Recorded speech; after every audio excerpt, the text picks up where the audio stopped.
BNP বাতাসে বড় হওয়া একটি দল। আমার কথা আপনাদের ভালো লাগবে না। তারা কখনোই সঠিক সিদ্ধান্ত সঠিক সময় নিতে পারে না, আর এর মাসুল তাদের দিতে হয়। এবং তাদের পাশাপাশি গত 16 বছর সাধারণ জনগণ দিয়েছে। বাংলাদেশের দুটি মাত্র বড় দল ছিল, একটি আওয়ামী লীগ, একটি বিএনপি। বিএনপি সঠিক সিদ্ধান্ত নিতে পারে নাই, যার কারণে আওয়ামী লীগ 16 বছর রাজত্ব করে গেছে। আর এই নির্যাতন নিপীড়নের শিকার হয়েছে সাধারণ মানুষ। আজকে তারা একক বড় দল, তারপরও তারা সঠিক সিদ্ধান্ত নিতে পারে না। যখন দেশের মানুষ আশা করেছিল তারেক রহমান দেশে আসবে, আসে নাই। দেশের মানুষ এখনো আশা করে তারেক রহমান দেশে আসুক, কিন্তু ঘোষণাটা দিলেন কখন? যখন ওসমান হাদির উপরে গুলি চালানো হলো, যখন তাকে নিয়ে সারা দেশের মানুষ উদ্বিগ্ন, যখন ছাত্র জনতা সাধারণ মানুষ রাস্তায় নেমে আসলো, যখন তার দলের একজন বড় নেতা বিরুদ্ধে অভিযোগ উঠল, তখন তিনি ঘোষণা দিলেন তিনি 25 তারিখে দেশে আসবেন। এবং তার এই নিউজের কারণে হাদির নিউজটা ধামাচাপা পড়তে শুরু করলো। কিন্তু এখন তো বেশিরভাগ মানুষ তো এই বর্তমানে বেশিরভাগ তরুণ প্রজন্ম, যারা এই আগের রাজনীতি খায় না, যেখানে তারেক রহমানের আসার সংবাদটা সুখবর হওয়ার কথা ছিল, যেখানে আনন্দের সাথে তাকে বরণ করে নেওয়ার কথা ছিল, তার এই সংবাদের কারণে কি হলো? মানুষ এখন বাঁকা চোখে দেখতে শুরু করলো। এবং এই সুযোগটা আপনি করে দিলেন। আপনার তো এখন এই মুহূর্তে ঘোষণা দেওয়া প্রয়োজন ছিল না। আপনি 2 দিন পরেও দিতে পারতেন এই ঘোষণা। যেই মুহূর্তে সারা দেশ উত্তাল, একজন মানুষের উপর গুলি চালানো হয়েছে, যে মানুষটা স্বৈরাচার পতনের আন্দোলনে সম্মুখ ভাগে যুদ্ধ করেছে, আপনার উচিত ছিল তার পক্ষে কথা বলা, তার অপরাধীদের গ্রেফতারের দাবি জানানো। আপনি সেটা না করে আপনার দেশে আসার ঘোষণা দিলেন। এখন যদি আপনার বিরোধী শক্তিরা বলে যে আপনি আপনার দলের নেতাকে বাঁচানোর জন্য কাজ করেছেন, বলা শুরু হয়ে গেছে ইতিপূর্বে। সোশ্যাল মিডিয়ার যুগ, অসংখ্য মানুষ সন্দেহ জাগাচ্ছে, এখন সন্দেহ করতেছে আপনাদের দিকে।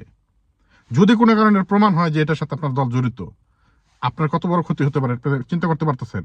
এবং আপনার এই সিদ্ধান্তের কারণে এই তীর যে আপনার দিকে যাবে না, আপনি এটা কিভাবে ভাবলেন?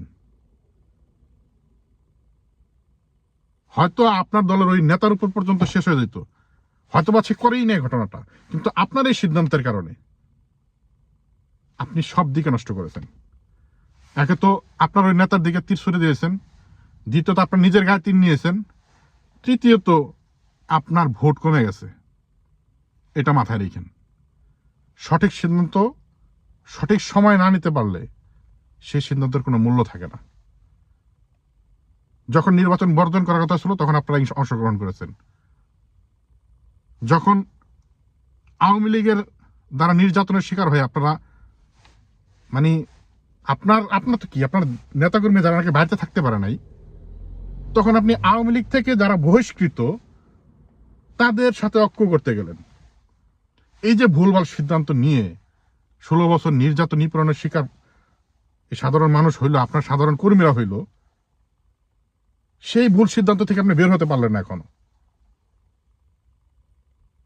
যদি কালকে ঘোষণাটা হতো, আগামীকাল কিংবা তারপরের দিন, তাতে কি খুব বেশি দেরি হয়ে যেত? আপনার জন্য খুব ক্ষতি হয়ে যেত। কিন্তু এখন আপনার তো ক্ষতি হলো। এই ক্ষতি আপনি কি দিয়ে পোষাবেন? কি দিয়ে পোষাবেন এই ক্ষতি? এটা তো পাগলও বুঝে যে তারেক রহমান দেশে আসবে, এই নিউজটা সব থেকে বড়, এবং এই নিউজের কারণে অন্য সবকিছু ধামাচাপা পড়ে যাবে।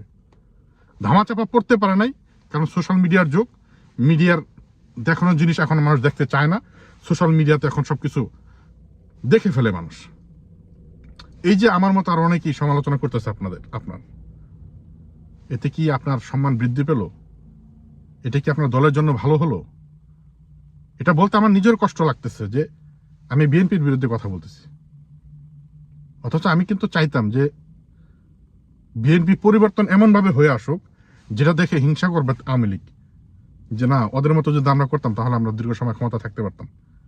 কিন্তু আপনারা সেই একই নিয়ম, একই পন্থা অবলম্বন করতেছেন। এর থেকে লজ্জার দুঃখের আর কিছু হতে পারে না।